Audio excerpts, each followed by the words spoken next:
started off just like any other, except that I was going to be using a new service selling technique that we had been training on.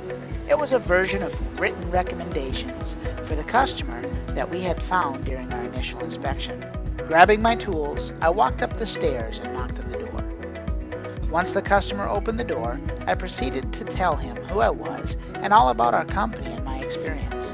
From there, I asked him to show me around. Spending the next 30 minutes doing my initial inspection, I looked for any issues or recommendations that I could write up on my new recommendation sheet.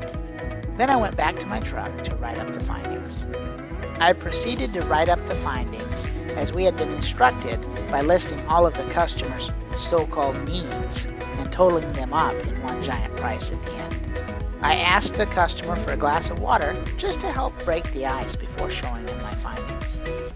Once I had taken a sip of water, I proceeded to go over my list of recommendations with the client, telling him what needed to be done in order to get everything I found taken care of and back to prime condition. It seemed like a split second, but now that I look back, I can see that the unexpected change in the client's behavior really had been brewing for a while.